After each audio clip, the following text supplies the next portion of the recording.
নমস্কার। আমি একজন গৃহশিক্ষক। আমার কাজ হচ্ছে ছাত্রছাত্রীকে শিক্ষাদান করা।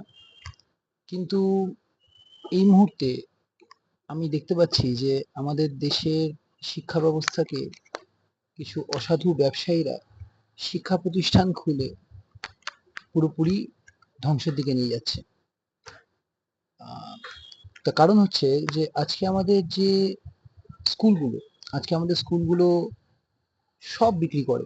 জামা, জুতো, বই, খাতা, রং পেন্সিল, আ পেন্সিল, পেন সবকিছু। শুধু তাদের যেটা দেয় না সেটা হচ্ছে বিদ্যা, পড়াশোনা। যেটা যাদের আসল কাজ সেটা ওরা দেয় না। সেটার জন্যে ছাত্রছাত্রীর প্রয়োজন হয় আমাদের মতো গৃহশিক্ষকদের। আমি নিজে গৃহশিক্ষক হয়ে বলছি যে পড়াশোনাটা এমন জায়গায় নিয়ে যাওয়া উচিত না, যেখানে ছেলেমেয়েরা গৃহশিক্ষক না থাকলে তারা নিজেদের হ্যান্ডিক্যাপ মনে করবে যে তারা পারবে না, তারা স্কুলের পড়া পারবে না, তারা এগিয়ে যেতে পারবে না, তারা কম্পিটিশনে থাকতে পারবে না। কেন এমন হচ্ছে? আজকে প্রতিটা ক্ষেত্রে আপনি কম্পিটিটিভ এক্সামে দেখুন, আপনি জয়েন্ট এন্ট্রান্স বা নিট, মেডিকেল এন্ট্রান্স সেটাই দেখুন। মানে যেই ছাত্রছাত্রীরা আপনার আজকে এই বড় বড় সংস্থাগুলো যারা বিদ্যা বিক্রি করছে সেই সবে ভর্তি না হয়, তাহলে তারা ভাবে যে আমরা পারবোই না। এবং তাও ভর্তি কি, সে ক্লাস 7, 8, 9 থেকে যদি সেখানে ভর্তি হয়ে তারা পড়াশোনা না করে, এতটা কি জটিল? এই জিনিসগুলো কি এতটাই জটিল? কেন এমন কেন সিচুয়েশন? এবং ঠিক আছে, মানছি হয়তো যে স্পেশালিস্ট গাইড লাগবে, কিন্তু ব্যাপারটা কি যে ওখানে কি সত্যি তারা এই জ্ঞানটা দিচ্ছে, নাকি শুধু কতগুলো কোয়েশ্চেন পেপার তারা সলভ করতে শেখাচ্ছে? চলে আসে স্কুলগুলোর ক্ষেত্রে। স্কুলে কি হচ্ছে আজকে?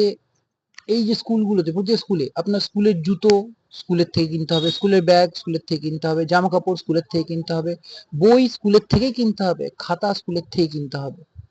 কিন্তু পড়াশোনাটা বাইরে আমাদের মতো গৃহশিক্ষকের থেকে নিয়ে নেওয়া যাবে কেন?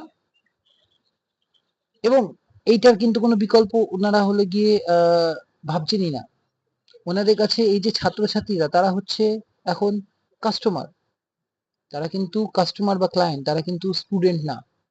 তাদের চেষ্টা করা হয় যত বেশি তাদের কাছে পণ্য বিক্রি করা যায়, তত বেশি তাদের কাছে লাভ নেওয়া যায়, সেটাই তাদের কাছে আসল লক্ষ্য।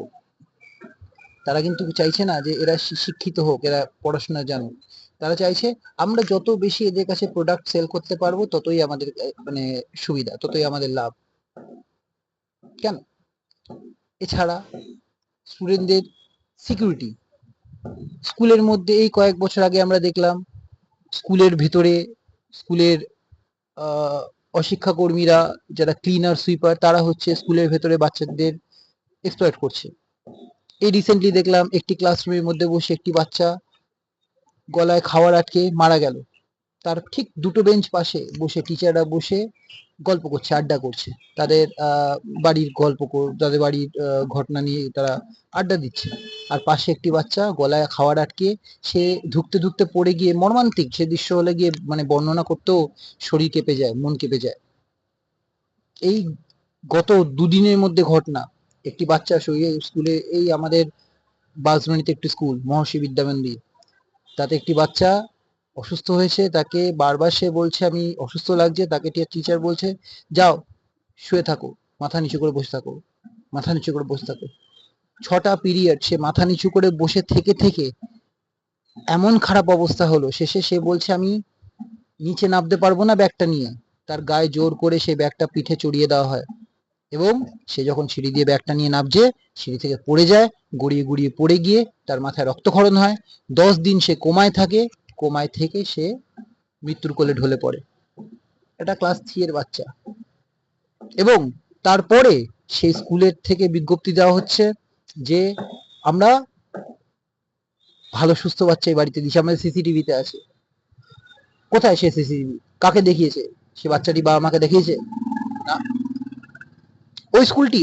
স্কুলের মধ্যে একটি এমার্জেন্সি রুম নেই, একটি নার্স নেই, একটি ফার্স্ট এড কিটের সেট আছে কিনা কে জানে। আমি তো এখন অব্দি, আমার আমার নিজের ভাগ্নি স্কুলের মধ্যে পড়ে গেছে, পা ছুলে গেছে, তখন সে নার্সারিতে পড়ে, তাকে একটা লাল ওষুধ অব্দি লাগিয়ে দেয়নি। বাড়ি নিয়ে এসেছি, কাঁদছে বাচ্চাটি, তারপরে আমরা তাকে পায়ের মধ্যে ওই ঘরে হলে গিয়ে আমরা ওষুধ লাগাই, হাঁটু ছড়িয়ে গেছিল তার। কিন্তু সেই সেম স্কুলের মধ্যে দুটো দোকান খুলে চলছে, সেই দোকান, একটা দোকানে স্কুলের ড্রেস পাওয়া যায়, সেই ড্রেস ওখান থেকে নিতে হবে, একটা বইয়ের দোকান চলছে যেখান থেকে বইটা কিনতে হবে, বইটা বাইরে থেকে নেওয়া যাবে না, কারণ বইয়ের বুক লিস্ট দেওয়া হয় না বলে। চালাকি। স্কুলের খাতা, আমি নিজে হলে গিয়ে, আমি স্টুডেন্ট পড়াই, আমি নিজে স্টুডেন্টের মুখ থেকে শুনেছি এবং আমি প্রমাণ দিতে পারবো যে স্কুলের খাতা যদি ওই স্কুলের লোগো দেওয়া, একে তো স্কুলের হলে গিয়ে কভার, প্লাস্টিকের কভার যার মধ্যে স্কুলের লোগো এমব্লেম করা আছে, সেইগুলো তো বিক্রি করছেই, তার সাথে তার খাতা কিনতে হবে, সেই খাতার মধ্যেও তার খাতার উপরে কভারটা প্রিন্ট করা থাকবে স্কুলের নাম, এবং সেই খাতায় যদি কাজ না করা হয় তাহলে অন্য খাতায় কাজ করা হলে সে খাতা টিচাররা দেখবে না, দেখবে না, তারা যাতে ওই খাতাটাকে যাতে হলে গিয়ে স্কুলেরই খাতা কিনতে হয় তার জন্য বাধ্য করা হয়।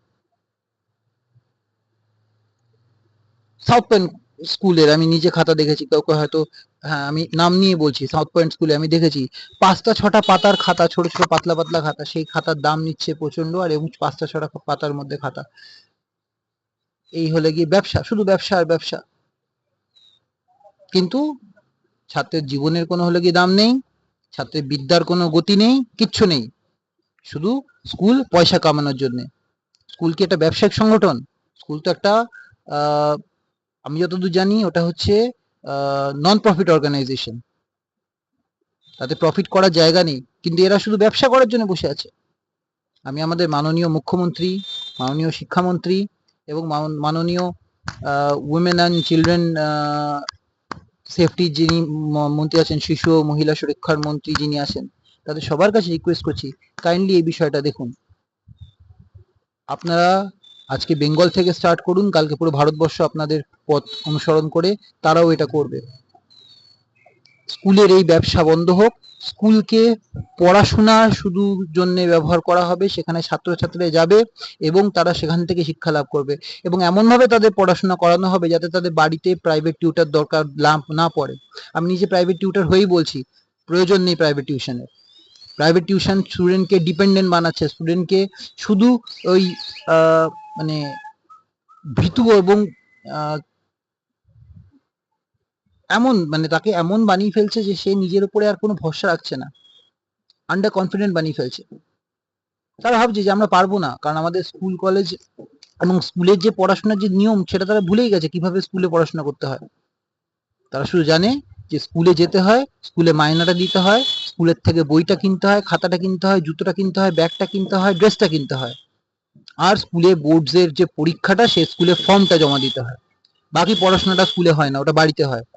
বাচ্চারা জানে স্কুলে শুধু হোমওয়ার্ক, আর ছোট ছোট বাচ্চাদের ক্লাস নার্সারি কেজির বাচ্চাদের বড় বড় প্রজেক্ট দেওয়া হচ্ছে। তারা কি প্রজেক্ট করবে? তারা লিখতে ঠিকঠাক পারে না, তাদেরকে প্রজেক্ট করতে দেওয়া হচ্ছে। স্কুলের টিচাররাও জানে ওই প্রজেক্টগুলো মায়েরা বানিয়ে দেবে, এবং সে প্রজেক্টের নাম করেও 1001টা খাতা কেনো, 1001টা জিনিস কেনো, এবং সে প্রজেক্টটা কে বানাচ্ছে? সেটা স্টুডেন্টের মায়েরা বানাচ্ছে, বাবারা বানিয়ে দিচ্ছে, স্টুডেন্টরা তো বানাচ্ছে না। আমি ভিডিও বানাতে জানি না, আমি জাস্ট মনের কথাগুলো বললাম।